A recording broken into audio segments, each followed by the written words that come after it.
Suraxanı rayonunda sakinlərin MTK-dan şikayəti var. Daha doğrusu ərazidə yaşayan sakinləri təhlükəyə atan tikinti şirkəti 2 ilə yaxındır ki, qəsəbə ərazisində yolları da yararsız vəziyyətə salıb.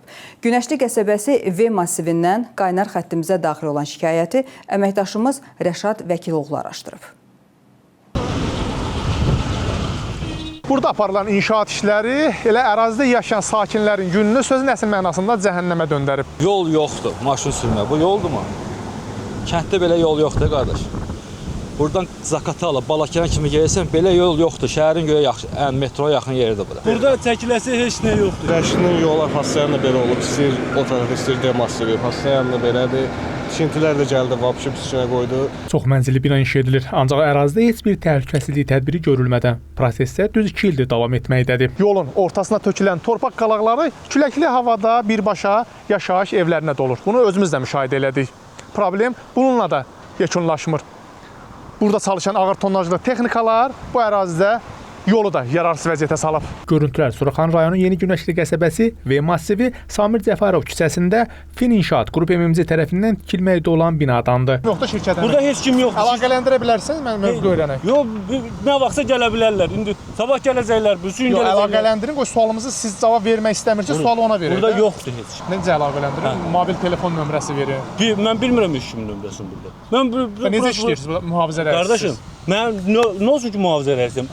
Kimsə nömrəsi olmalıdır ki məndə? Bəli, əlbəttə olur. Yoxdur mən. İnşaat işlərində istifadə olunan tikinti materialları qum, çınqıl, tikinti ərazisinə deyil birbaşa magistral yolun kənarına tökülüb. Sakinlər deyir ki, küləkli havalarda nəinki bu ərazidən keçmək, hətta evdə oturmaq mümkün deyil. Onsuz da küləkli yerdir də bura, günəşli küləkli yerdir. Amma o tozlar da vəbşə bizə gəlir, evlərə. İşlərini görmürlər də, düzəmənə məsuliyyətli davranmırlar. Ən azı zabordan heç olmasa içəri töksün. İnsanlar keçir, uşaq keçir və külək vurur, dava üzü payıza gedir. Bilmirəm o torpaq nə qədər qalar orada. Bir nəfər şəxs adam qum tökəndə bir nəfər də bina evində yaşayır. Onun üstünü bağlayır eləyir. Bu boyda bina tikirlər, bunun tozuna, torpağına var. Sakinlərin dəfələrlə etdiyi müraciətə baxmayaraq tikinti şirkətinin rəhbərliyi yol verdiyi nöqsanları bu müddət ərzində aradan qaldırmaqda nədənsə maraqlı olmayıb. Şikayətçilər bu ünvanda yolun yararsız vəziyyətə düşməsində də MTK rəhbərliyini günahlandırır. Tikintidən də qabaq pis idi, indi lap betər olubdu. Əvvəldən də bizim yollarımız da pis gündə idi. Bir də bu tikinti ilə də bağlı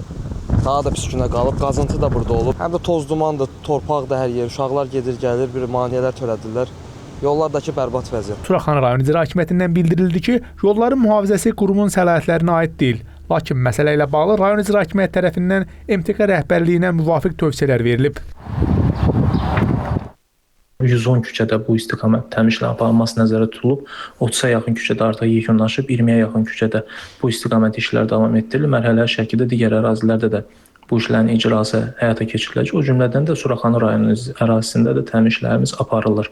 Növbəti mərhələlərdə ümumilikdə Bakı şəhərində hansı ərazilərdəki təmir ehtiyacı olan küçə və yollar var. Bu istiqamətdə də mərhələli şəkildə təmir işlərinin aparılması tərəfimizdən nəzərdə tutulur, o cümlədən qeyd olunan ünvandadır. Artıq söz gedən ərazidə sakinlərin narazılığına səbəb olan neqativ hal aradan qaldırılıb. Polis əməkdaşları tərəfindən tikinti şirkətinin məsul şəxsləri barəsində qanunvericiliyə uyğun inzibati protokol tərtib olunub və məsələ nəzarətə götürülərək problem həllini tapıb.